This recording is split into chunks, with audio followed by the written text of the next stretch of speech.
The Mizzou baseball team had won 6 out of 7 games before a tough road series against 11th-ranked Texas A&M.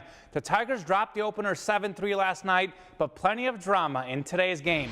Let's fast forward to the 9th. Mizzou down 2-0 with 2 outs. Tying run at the plate, also 2 strikes on pinch hitter Thomas Broyles, and he blasts the ball deep to right, and it's just over the wall for the game-tying homer. Broyles came in with just 3 hits on the season. Wow. Bottom 9th, Tyler LaPlante still on the mound. A deep fly ball. Josh Holt Jr. loses it for a second, but he would regroup and make the great catch right here. LaPlante throws a complete game in this one. We head all the way to the 15th inning, still 2-2, and Mark Bierling singles through the right side. Chris Cornelius coming around third, and the throw is wild. Mizzou takes a 3-2 lead. Bottom half of the inning, tying run at second, but TJ Sikkema gets the grounder to end it. Mizzou beats 11th-ranked Texas A&M 3-2 in 15 innings. On to MLB baseball. The Royals looking for back-to-back wins to start the season, hosting the Chicago White Sox this afternoon. Bottom third, Adalberto Mondesi lines the ball, and it would go off the right field wall. The speedy Billy Hamilton easily scores. Mondesi's in at second with a double as the Royals take a 1-0 lead. Same inning, bases loaded, 1 out, and Ryan O'Hearn singles past the pitcher. Mondesi and Alex Gordon come on in, 3-0 Kansas City. More Royals in the 5th. Jorge Soler down the left field line, past the diving third baseman.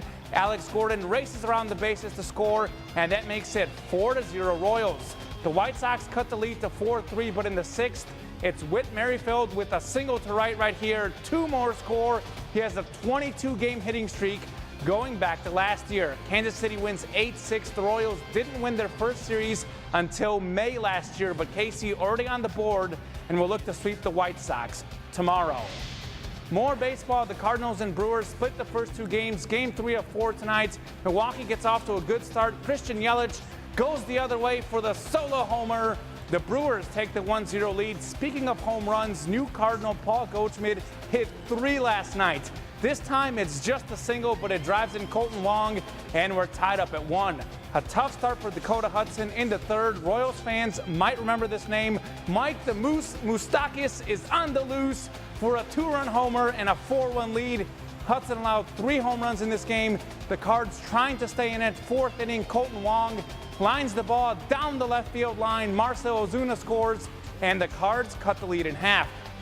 But that would do it for the scoring. Josh Hader shuts the door in the 9th with 3 straight strikeouts. The Cardinals lose 4-2. The 2 NL Central rivals finish the 4-game series tomorrow afternoon. From baseball to basketball, one of the main reasons why we love March Madness: upsets. Only 1 double-digit seed in either the men's or women's D1 tournament still left on Saturday. It's none other than the 11th seed, the Missouri State Lady Bears. Kelly Harper and Missouri State taking on the 2-seed Stanford with a trip to the Elite 8 on the line. The Lady Bears kept it close early on. Danny O'Gitson with the step-back jumper. We're tied at 6. She had a game-high 14 points.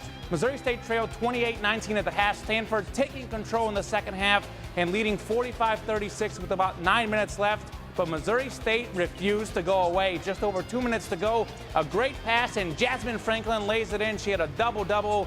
Lead down the 5, but Stanford was clutch at the free throw line and wins 55-46. A great season for Missouri State comes to an end. More Show Me State madness. The Northwest Missouri State Bearcats from Lincoln University's conference taking on Point Loma in the D2 championship. Ryan Hawkins beats the first half buzzer to give the Bearcats a 4-point lead. More magic in the second half. Shot clock winding down, and Joey Wittis heaves it up, and he would bank this one in to beat the shot clock, giving the Bearcats an 8-point lead. Lead down to just 5 with just over a minute to go. But Hawkins, here he is in the lane for the dagger. Northwest Missouri State takes it 64-58, winning the Division II championship for the 2nd time in 3 years. The Bearcats finish a perfect 38-0 on the season. And a thriller in the nightcap. Number 1 Virginia scored a last-second shot to send the game to overtime. Virginia dominates the OT and takes down the 3-seed Purdue 80-75. Carson Edwards did score 42 points for the Boilermakers in the loss. You can watch more Elite 8 games tomorrow starting at 1:20 p.m. right here on KRCG 13. Auburn and Kentucky, followed by Duke and Michigan State. To the NBA, former Mizzou Tiger Jordan Clarkson with another big game. Clarkson on the baseline drive And a turnaround hook shot. More Clarkson, he drives in the lane, the floater right here, and the foul. He had 26 points in this one, but it wasn't nearly enough because Cavaliers lose to the Clippers 132-108. Finishing with hockey, the Blues clinched the playoff spot last night despite losing. St. Louis skating in New Jersey against the Devils tonight. First period, Robert Thomas skates around the goal and in both directions, puts it in to start the scoring. 1-0 Blues. Second period now, 1-1 game, and Tyler Bozak right here with the shot to beat the goalie. 2-1 St. Louis. The Devils respond about a minute later. The slap shot right here would find the back of the net, and we're tied up at 2. This one heads to overtime. 10 seconds to go until the shootout. Vince Dunn takes it himself and around the defense and scores the game winner with just 4 seconds left. The Blues win 3-2 in overtime. So the playoff spot is wrapped up. They can still get home ice if they play well down the stretch. Couple of good wins for Missouri tonight. Yes, exciting stuff. Yeah. So, Kevin, speaking of ice, looking kind of cold next couple nights.